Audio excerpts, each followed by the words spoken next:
Amigos, comenzamos así la presente jornada informativa. Nos vamos a la sede de la presidencia del Consejo de Ministros. Tanús Simos nos trae la información. Adelante, Tanús.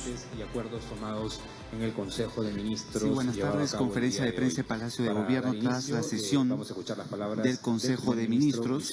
En esta oportunidad será el presidente del Consejo de Ministros, Vicente Ceballos, quien iniciará esta conferencia de prensa. Escuchemos. Vamos a retomar a partir de la presente semana lo que es una conferencia explicativa de lo que se venga acordando sesión tras sesión del Consejo de Ministros. Manifestarles que, dado que el 25 de diciembre y 1 de enero coinciden con los Consejos de Ministros de los días miércoles, estas han sido reprogramadas para los días lunes. Y ya en el mes de enero retomaremos las sesiones habituales de los días miércoles. El día de hoy hemos acudido a aprobar 4 decretos de urgencia. Uno está relacionado a incentivos para el fomento del chatarreo.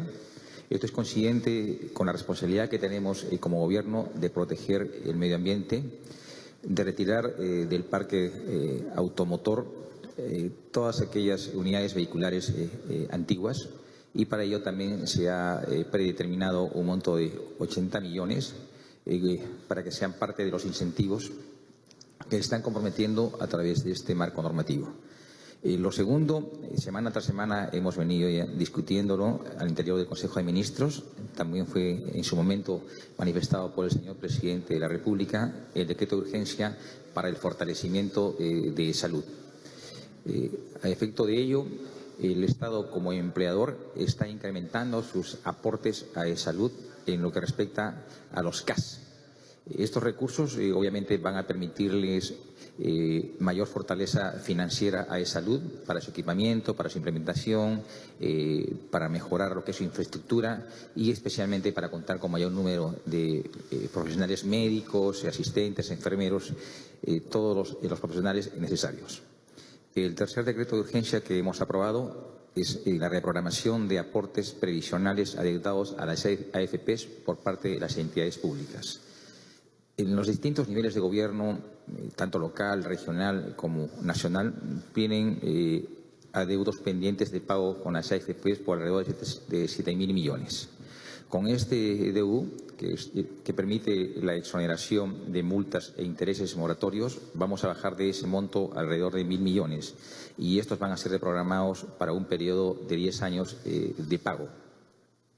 La fecha límite para que puedan acogerse a esta propuesta los distintos niveles de gobierno es el 10 de abril.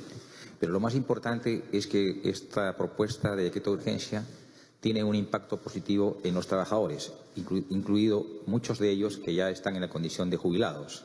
Dado que los sectores públicos no pagaban a las AFPs no podían liquidar con el total de sus aportes.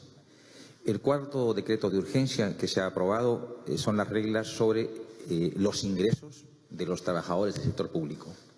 En el mes de agosto emitimos un DS, el 261, tal cual lo ordenaba la Ley Marco de Presupuesto de la República, por la cual acudíamos a un sinceramiento, pero especialmente a un orden en lo que respecta a las remuneraciones y bonificaciones de los trabajadores. Esto ha generado cierto desorden, dado a que algunos sectores venían pagando estas bonificaciones excepcionales sin marco regulatorio, y esta corrección ha generado cierta desazón, especialmente en los trabajadores que reciben menos recursos en el sector público, que son los que están acogidos al decreto legislativo 276. El día de hoy lo que hemos aprobado en el Consejo de Ministros, si bien no renunciamos a ese ordenamiento, pero hablamos de gradualidad. Finalmente, también, dentro de esta prolongada sesión del Consejo de Ministros que hemos tenido desde las 7 de la mañana, se ha aprobado la Política Nacional Marítima, bastante extraño. Tenemos un mar bastante extenso, soberanía de nuestro Estado, y sin embargo no contamos con una Política Nacional Marítima. Esta tiene una proyección hasta el año 2030. Y asimismo también se ha empezado la deliberación en el seno del Consejo de Ministros de lo que significa un marco regulatorio mucho más eficiente y eficaz en lo que respecta a la Autoridad de Reconstrucción con Cambios. Queremos que pase de ser un ente administrativo a que se convierta en un ente ejecutor. Se está regulando de mejor manera su estructura orgánica funcional y, lo más importante, Se está recogiendo las buenas experiencias que permitieron que los panamericanos lleguen a tiempo y, en este caso, esas metodologías contractuales, especialmente gobierno a gobierno, también están siendo recogidas en este nuevo marco regulatorio. A efecto de ello, y para poder ampliar los decretos de urgencia en cuanto a su contenido que hemos aprobado el día de hoy, voy a dejar en primera instancia en el uso de la palabra a la ministra de Ambiente, Fabiola Muñoz. Muchas gracias, Premier, colegas. Buenas tardes con todos, con todas. Efectivamente, como ustedes saben, nosotros somos un gobierno que está muy comprometido con los temas ambientales. Bajo el liderazgo del presidente Vizcarra, se aprobó la Ley Marco de Cambio Climático, se promulgó hace un año atrás. Justamente hoy día se cumple un año de la promulgación de la ley que tiene que ver con la regulación del plástico de un solo uso y hoy día también hemos aprobado en el Consejo de Ministros esta norma, que es un decreto de urgencia que establece incentivos para el fomento del chatarreo. Para nosotros, el tema de la reducción de emisiones, el tema de contribuir a reducir el caos del tránsito vehicular, mejorando el parque automotor, es una de las prioridades. Y eso va en beneficio de la salud de las personas.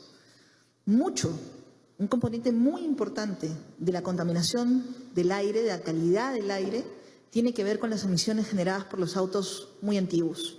Entonces, esta norma busca incentivar, generar un incentivo concreto que permita que la gente pueda cambiar las unidades más antiguas por unidades nuevas. Queremos priorizar, por ejemplo, el tema del transporte público. Queremos priorizar el tema de ir hacia vehículos eléctricos o vehículos limpios que puedan realmente ayudarnos a mejorar la calidad de vida de las personas, reduciendo la generación de emisiones y, además de ello, si llegamos al tema de vehículos eléctricos, el tema del ruido. Entonces, creemos que ahí tenemos una extraordinaria oportunidad y esta es una buena noticia para el país en el marco de todo el esfuerzo que estamos haciendo por enfrentar el tema de cambio climático. La norma ha sido una construcción conjunta del Ministerio de Transportes y Comunicaciones, el Ministerio de Economía y Finanzas y el Ministerio del Ambiente y ha sido aprobada por unanimidad en el Consejo de Ministros. Y yo quisiera resaltar que esto es parte de un paquete que estamos trabajando que va en esa línea del compromiso del presidente Vizcarra y del Gobierno con el tema de cambio climático y con el tema ambiental. Gracias. Señora ministra de Trabajo, para que nos dé detalles del decreto de urgencia fortalecimiento de salud. Gracias, Premier. Gracias, Premier, colegas, señores periodistas.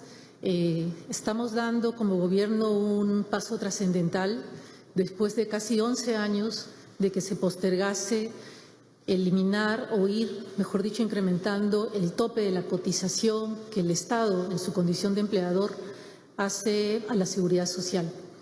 Los trabajadores CAS, los trabajadores contratados bajo el régimen administrativo de servicios, desde el primer momento en que se crea la modalidad, la norma establece que hay un techo de cotización.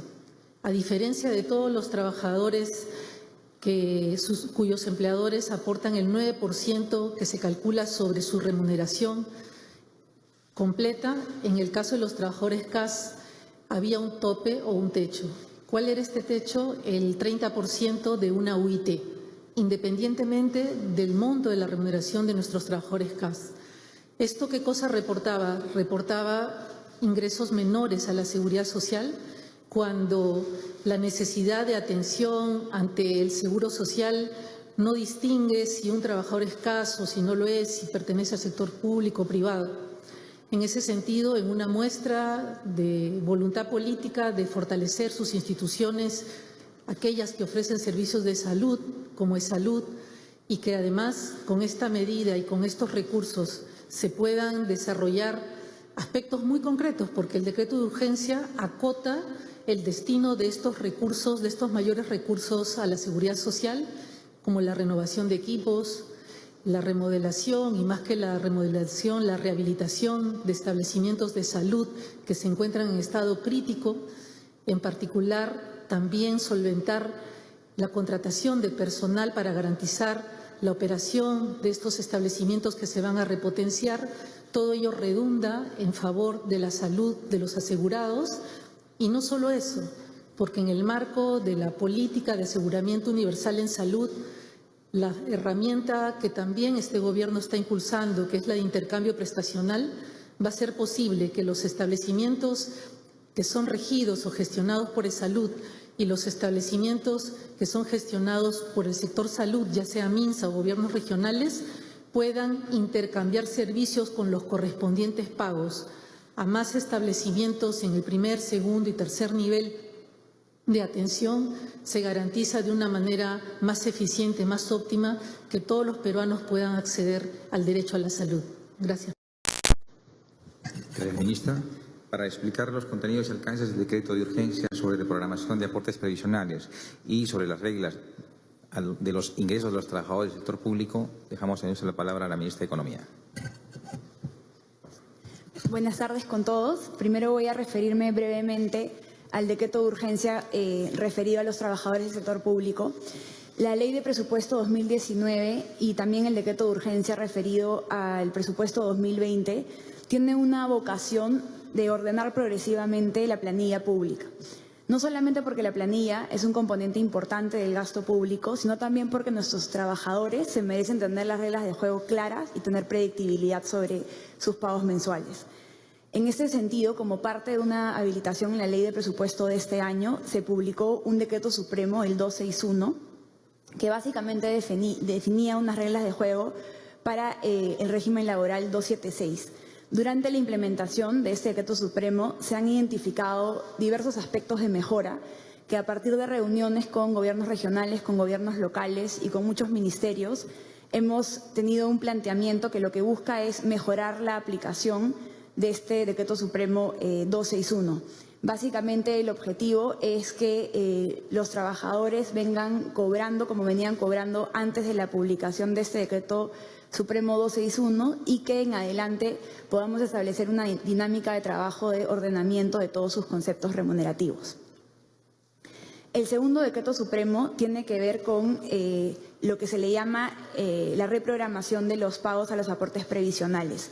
Esta es una práctica que ya se ha utilizado antes, que lo que busca es que se pueda viabilizar el pago de algunas deudas para aportes previsionales que tenían las entidades públicas. ¿Qué sucede? Hay una serie de entidades públicas que oportunamente no hicieron los aportes previsionales y lo que ha sucedido luego de muchos años es que esta deuda ha crecido mucho debido a multas, recargos e intereses. Entonces se está retomando una figura que ya se hizo antes, donde las entidades públicas se pueden acoger a este régimen, donde se les va a reducir, se les van a extinguir las multas, los recargos y los intereses y se les va a ofrecer una posibilidad de fraccionar el pago en 10 años.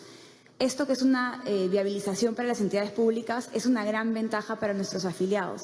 Aproximadamente se calcula que si las entidades que se pueden unir a esta medida, que son más o menos 1.917, estamos hablando que hay 570.000 afiliados que van a recuperar sus aportes al sistema privado de pensiones, considerando una rentabilidad promedio. Para que tengan una idea de cuál es el impacto de la medida, estamos hablando de que estas 1.917 entidades tienen una deuda nominal de 142 millones de soles, considerando todos los aportes, las multas, los intereses. Esta deuda se ha convertido en 6.975 millones al día de hoy. Luego que estas entidades se acojan, se les va a extinguir estas multas, estos recargos e intereses, y esta deuda de 6.975 millones se reduce a 915. Básicamente se considera el principal de los aportes de los afiliados, más un reconocimiento de la rentabilidad de los fondos.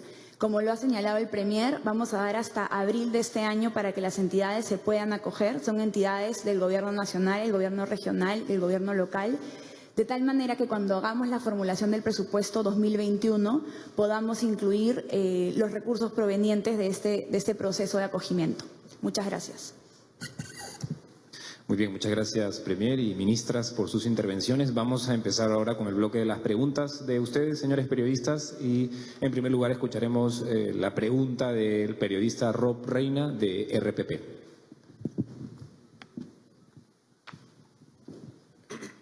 Gracias. Buenas tardes, señor Premier, ministras. Principalmente dos preguntas bastante puntuales. La primera para la ministra Silvia Cáceres de Trabajo. A raíz del caso de estos jóvenes muertos en el restaurante McDonald's de Pueblo Libre, se detectaron una serie de falencias en función a temas laborales que ha ido detectando SUNAFIL. Esto no solamente ha ocurrido con este restaurante, sino con cadenas de otras franquicias. Queríamos saber puntualmente a nivel de su despacho de qué forma se va a poner mayor énfasis a garantizar que los derechos laborales para la población juvenil que está trabajando no pase por estas cosas. Y para el Premier, también una pregunta súper rápida respecto al caso del funcionario del Ministerio de Vivienda, y es que el ministro de Vivienda, Rodolfo Yáñez, le dio su respaldo a un funcionario de su sector que estaba acusado por presunto peculado cuando se desempeñaba como gerente del gobierno regional de Moquegua. ¿Cree usted que de alguna manera se le debe mantener en el cargo a este funcionario pese a esa acusación? Esas son las dos preguntas. Gracias.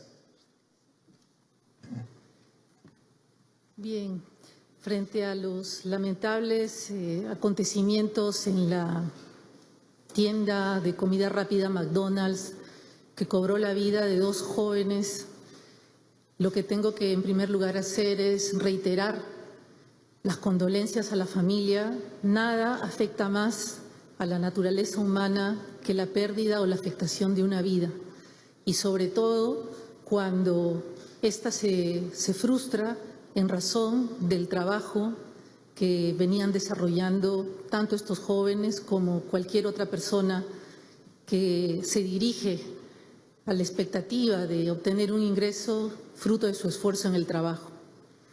Lo segundo, con relación a las medidas que el sector trabajo piensa adoptar, lo primero que se ha hecho, que es lo que corresponde, es disponer la constitución de SUNAFIL en el lugar de los hechos. Tomada noticia de la trágica muerte de estos jóvenes, SUNAFIL se constituyó y viene desarrollando las investigaciones de la mano con la Policía Nacional del Perú y el Ministerio Público. El análisis de las circunstancias en las que se produjeron estas muertes se encuentran, como he dicho, bajo investigación. Según los procedimientos y los protocolos, la investigación tiene carácter reservado. Permítanme no entrar en ese tipo de detalles para no afectar precisamente el curso de la investigación, pero lo que sí puedo señalar con mucha claridad, porque me parece que esto no ha sido adecuadamente transmitido, es que los procedimientos le imponen al inspector de trabajo un plazo máximo de 30 días para emitir su informe, lo que no quiere decir bajo ningún punto de vista que los inspectores que están a cargo de estos hechos y las investigaciones, como en cualquier otra situación en la que se pierden vidas humanas, tengan que tomar un tiempo excesivo para las investigaciones. Estamos actuando pronto, se ha exhortado a los operadores de la Inspección de Trabajo que lo hagan de manera muy expeditiva a fin de que se esclarezcan estos hechos. Lo segundo es que como gobierno hemos puesto, y en el campo del trabajo hemos puesto en el centro de nuestra atención a la protección de todo trabajador, pero en particular de los jóvenes. Puedo referir, por ejemplo, que a lo largo del presente año, alrededor de 5.000 jóvenes a lo largo de todo el país, en sus respectivas universidades e institutos de formación, han recibido la presencia de SUNAFIL para orientarlos sobre los derechos que les asisten bajo cualquier tipo de contratación, pero en particular bajo las modalidades formativas de prácticas preprofesionales y profesionales, porque constatamos justamente que hay un componente de precariedad en el trabajo que tiene en los jóvenes agentes más vulnerables quizás que los adultos. Como complemento a esta medida, a lo largo de todo el año, pero se va a intensificar sin duda como una política de fortalecimiento de la Inspección de Trabajo, han venido desarrollándose encuentros en conglomerados comerciales, precisamente tomando la lección de los lamentables hechos que ocurrieron en el 2017 en el Centro Comercial Las Malvinas, en las que el sistema de inspección de trabajo se encontraba en una situación también precaria, con inspectores que ni siquiera podían desarrollar esa actividad porque no contaban con los equipos de protección personal o derechos impagos. Esa lección dolorosa fue, sin lugar a dudas, para los políticos, para los funcionarios, para las autoridades, un impulso para fortalecer el sistema. Y como parte de ese impulso me remito a los hechos. En el 2017 contaba SUNAFIL con 10 intendencias regionales. Hoy tiene presencia en 21 regiones del país. Los inspectores que trabajaban de manera dispersa y en condiciones poco adecuadas cuentan hoy con todos sus derechos reconocidos, con equipos de protección personal y vienen desplegando esta tarea preventiva, sobre todo preventiva a nivel nacional. En materia de seguridad y salud en el trabajo, que es lo que se relaciona con estos hechos tan lamentables, el 30% de la programación de nuestros operativos se dirige a actuaciones de orientación o de fiscalización en materia de seguridad y salud en el trabajo. Las visitas a los conglomerados en donde hay alta incidencia de público que recurre a estos conglomerados, sobre todo en esta época, ha dado lugar entre el año pasado y este año a 71 operativos a nivel nacional con enfoque preventivo, porque no queremos que la historia se repita. Y en el caso de los jóvenes en particular, esta articulación próxima, por ejemplo, con la SUNEDU o con el Ministerio de Educación, para extender e irradiar y generar una conciencia de los derechos que les asisten y la capacidad y la posibilidad de denuncia que se puede trasladar a un sistema que se fortalece con más inspectores, con más presencia, es una prueba de esta convicción del Gobierno de trabajar en procura de la protección de los derechos de todo trabajador, pero en particular de los más jóvenes. Por último, si me permite, Premier, quiero enfatizar que este aspecto vinculado a la inspección de trabajo no sería posible si es que no establecemos alianzas estratégicas como ha ocurrido con autoridades locales y con otras entidades de fiscalización, porque los recursos se potencian si trabajamos juntos. Los gobernadores regionales han manifestado su compromiso de poner a disposición de SUNAFIL sus menores cuerpos inspectivos, pero que suman a esta potencia y fuerza inspectiva. Las municipalidades con las que SUNAFIL ha celebrado convenios también refleja la voluntad de las autoridades locales para que a través de sus fiscalizadores y sus inspectores municipales puedan dar señales de alerta ante el menor riesgo de accidente que, Dios no lo quiera, pueda aparejar incluso consecuencias fatales. Y por si esto fuera poco, también en el campo del diálogo social quiero resaltar que a lo largo de este año han tenido lugar sesiones en el Consejo de Seguridad y Salud en el Trabajo con amplias propuestas, algunas instrumentales y otras de carácter normativo, como la próxima modificación del Reglamento de Seguridad y Salud en el Trabajo, con el único propósito de fortalecer el quehacer del Estado y a través y por intermedio de una voluntad política firme para que la protección de los derechos de los trabajadores y las trabajadoras se vaya intensificando, y esto requiere el compromiso de las autoridades que estamos implicadas, pero también el compromiso de quienes contribuyen y se relacionan con los jóvenes, con los trabajadores. Tenemos que hacer una alianza contra la informalidad de manera mucho más decidida y, sobre todo y particularmente, creemos que nuestro Gobierno seguirá afianzando estas medidas, porque el derecho al trabajo tiene que ser un derecho que vaya de la mano con el despliegue de una vida plena, de una vida digna y sin riesgo, ni mucho menos pérdida de las vidas humanas. Gracias.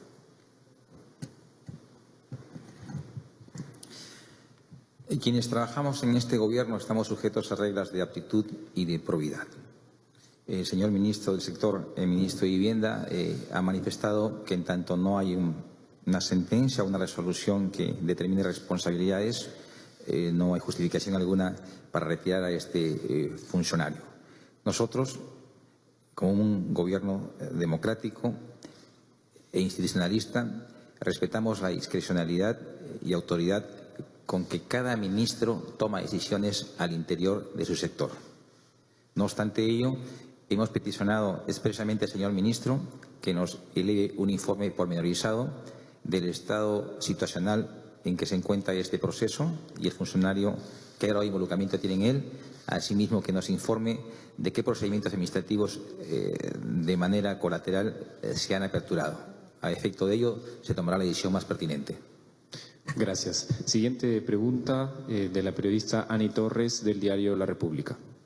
Buenas tardes. Para el Premier tenía la siguiente pregunta. En varias investigaciones del diario La República se han venido dando información respecto a ciertas movidas en el interior del Tribunal Constitucional para retirar al justamente magistrado Eloy. Entonces, y hay un gran riesgo de retirarse este magistrado por el tema de las denuncias, haya posibilidad de que se declare inconstitucional el tema del cierre del Congreso y por consiguiente también el tema de la vacancia del presidente. Quería saber si tenían alguna opinión sobre el tema. Otro también sobre el tema del bono de chatarreo. ¿A cuánto va a ascender el bono? ¿Cuántos vehículos podrían salir de circulación en un primer tramo de este decreto de urgencia y desde cuándo se va a empezar a aplicar? Lo otro también para la ministra de Economía es sobre el tema del decreto de urgencia del CAS. Si podría dar más detalles, esto va a incorporarse dentro del presupuesto 2020. ¿A cuánto podría ascender en todo caso este gasto? Y por último, para la ministra de Trabajo, porque justamente usted mencionaba que existen cerca de 4 regiones donde todavía no hay presencia de la SUNAFIL.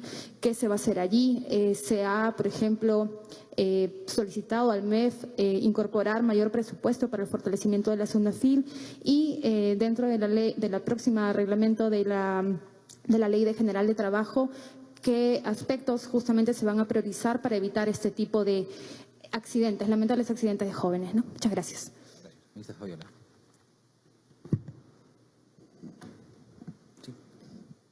A ver, sobre el tema del bono de chatarreo, básicamente el monto con el que se va a iniciar son 80 millones de soles que se ponen a disposición. Tenemos 30 días para hacer la reglamentación y ahí hay un esfuerzo conjunto en el que vamos a trabajar economía y finanzas, transportes y ambiente. Y lo que esperamos nosotros es, a través de este trabajo, determinar la orientación principalmente a lo que es transporte público.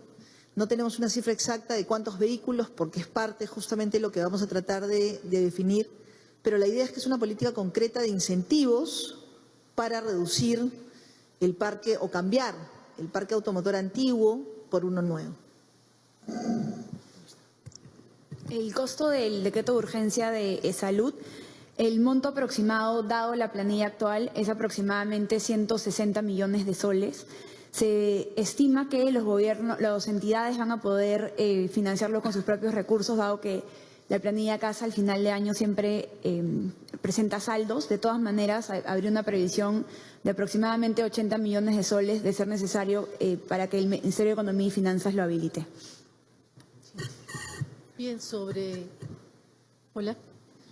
las modificaciones que están en curso para garantizar una mejor protección a todo trabajador, el Consejo de Seguridad y Salud en el Trabajo es el que ha previsto desarrollar operativos que estén monitorizados por la Dirección General de Derechos Fundamentales y Seguridad y Salud en el Trabajo con metas mucho más ambiciosas a partir del mayor número de inspectores de los que va a disponer SUNAFIL. Cuando en el 2017 se presentó el informe al Congreso de la República, los inspectores de trabajo que pertenecían al cuerpo de SUNAFIL apenas superaban los 330, 340. La previsión de un mayor número de inspectores para el próximo año está prevista en 924 inspectores a nivel nacional.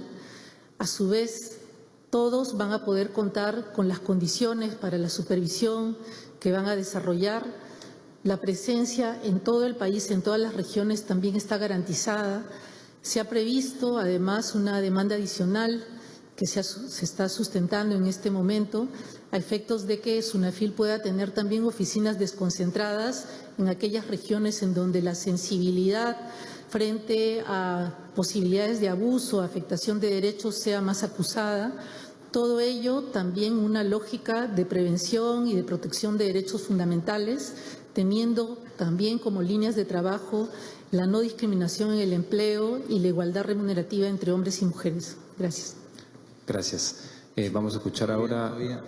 disculpe, siga primero. Respecto al Tribunal Constitucional, sí. Obviamente estamos pendientes de lo que viene aconteciendo al interior del Tribunal Constitucional. No vamos a caer en el terreno de las conjeturas. En principio está, entre comillas, de vacaciones el Tribunal Constitucional hasta el mes de enero. No ha tomado determinación alguna respecto al mencionado magistrado. Sin embargo, esto tiene que seguir la secuela de un procedimiento interno, mínimamente darle el espacio para que alegue su posición, la cual no se ha dado. Como Gobierno y como parte interesada, reiteramos, somos conscientes de la determinación que tomamos el 30 de septiembre. Si es que esta no hubiera estado apegada al marco constitucional, no se hubiera tomado esa decisión. Por eso estamos con la tranquilidad de ayer, la tranquilidad de hoy y la de mañana. Lo segundo, si se pretende detrás de esto generar alguna especie de inestabilidad ya inmersos en el espacio electoral, creo que la respuesta está recogida en el propio auto admisorio de la demanda, donde los propios magistrados del Tribunal Constitucional manifestaron que la resolución o la sentencia que se emita en este proceso competencial en nada afecta el proceso electoral en curso. Gracias. Escuchamos ahora la pregunta de Oscar Cornetero, de diario El Correo. Muy buenas tardes, Premier. La primera pregunta es respecto, luego de esta sesión tan larga que han tenido del Consejo de Ministros, ¿se ha evaluado la continuidad del ministro de Transportes, Edmer Trujillo, y también saber cuál es su posición respecto a estos cuestionamientos por presuntas irregularidades en el Hospital de Moquegua? También desde el Parlamento, los legisladores están exigiendo información de diversos casos o denuncias que hace la población al Ejecutivo.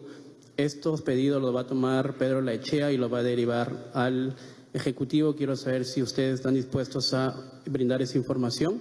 Y finalmente, ¿cómo van a hacer para que el SAT devuelva estos autos viejos? ¿Cómo lo va a hacer para prevenirlo, no? Sí, ministra Fabiola.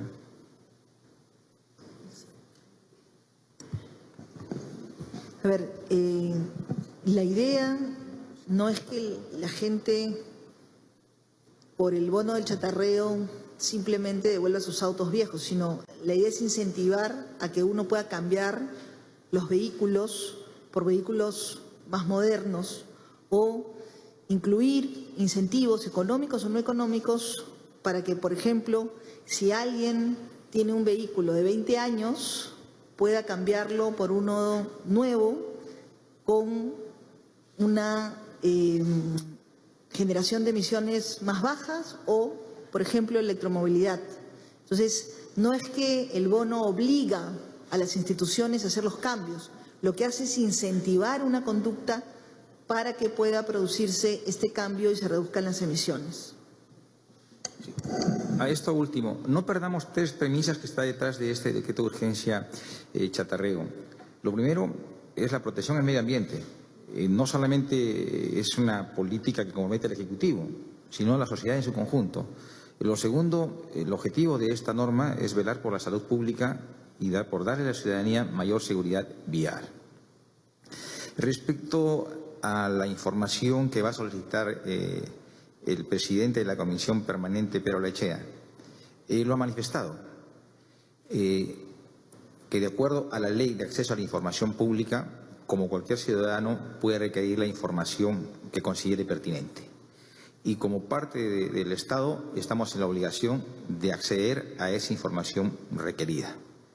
Si a efecto de la información que se les traslada ellos encuentran algún nivel de deficiencia, irregularidad, como todo ciudadano tiene el derecho de plantear lo que considere pertinente, un recurso administrativo, judicial, lo que considere necesario. En ese sentido, respetamos la decisión y autonomía que tenga dicho funcionario.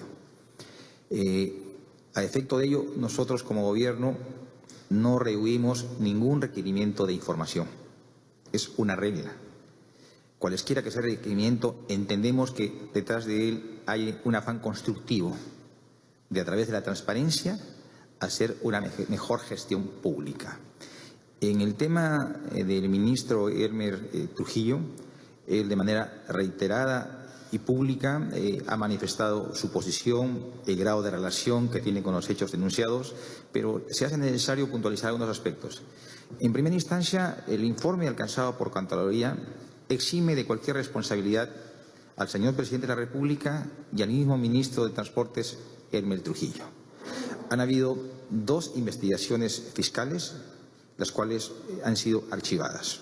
Si a efecto de este informe de Contraloría, el Ministerio Público, como titular de la acción penal y con su autonomía funcional, decidiera que se aperture un nuevo procedimiento investigatorio, el propio presidente de la República lo ha manifestado, se va a allanar a esa investigación. Es decir, de parte del Poder Ejecutivo existe la mejor predisposición. El hecho de que haya un informe de Contraloría evidenciando algún nivel de deficiencias no significa necesariamente que haya responsabilidades de índole penal. Eso tendrá que dilucidarse en la instancia judicial como corresponde constitucionalmente. Está continuando en el cargo. Solamente enfatizarle, más allá de entrar a una pregunta subjetiva, todos los ministros, no solamente Elmer Trujillo, obedecemos a un espacio de confianza del señor presidente de la República. El día que hace falta esa confianza, o bien el presidente lo retira, o bien nosotros como ministros damos un paso al costado. Gracias, señor Premier. Escucharemos la última pregunta de Tanús Simons, de TV Perú. Sí, buenas tardes. Justamente hoy se cumplió un año de la ley de plástico de un solo uso y justamente también se ha aprobado esta ley sobre este decreto de urgencia sobre el chatarreo. La ministra Fabiola Muñoz, usted mencionó que hay un paquete, esto forma parte de un paquete de políticas, de decisiones para el próximo año. ¿Qué es lo que se viene en términos de medio ambiente para el próximo año? Bueno, estamos terminando de hacer el procedimiento legal para aprobar el reglamento de la Ley Marco de Cambio Climático, que debe aprobarse antes de fin de año, que es una norma muy importante porque además ha tenido un proceso de consulta previa, participación ciudadana, y creemos que es una norma que justamente va a ayudar a que todos y todas asumamos el compromiso más claro frente al cambio climático con acciones concretas. Tenemos también una propuesta que estamos trabajando sobre el tema de remediación de pasivos ambientales. Recordemos que ya hay un decreto legislativo que se aprobó hace unos meses atrás que permitía utilizar el mecanismo de horas por impuestos para el tema de pasivos ambientales, pero la idea es cómo lograr que eso se regule para que las empresas que tienen el interés de actuar y de utilizar el mecanismo puedan realmente remediar pasivos ambientales que siempre generan problemas en diferentes comunidades. Estamos además trabajando el proceso de la actualización de lo que se llaman las NDCs o las contribuciones nacionalmente determinadas. Ahora que hemos estado en la COP25, el Perú ha manifestado su deseo y su decisión de ampliar su ambición y también el sentido de urgencia que le estamos poniendo al tema climático. Y ahí queremos ser muy digamos, claros en reconocer el rol que el sector privado puede cumplir en el tema de implementar mecanismos más rápidamente para reducir la generación de emisiones. Hay empresas privadas que ya están haciendo cosas muy importantes y tenemos que ayudar a que se conozcan, se pongan en valor y que otras se sumen para ayudarnos a lograr la meta que tenemos como país, que es ser un país carbono neutral al 2050. Muy bien, muchas gracias, ministra. De esta manera, entonces, culminamos la conferencia de prensa. Agradecer al señor primer ministro, a las ministras de Estado también. Tras la sesión del Consejo de Ministros, con la presencia del presidente del Consejo de Ministros, Vicente Ceballos, la ministra de Trabajo, Economía y del Ambiente. Adelante, estudios.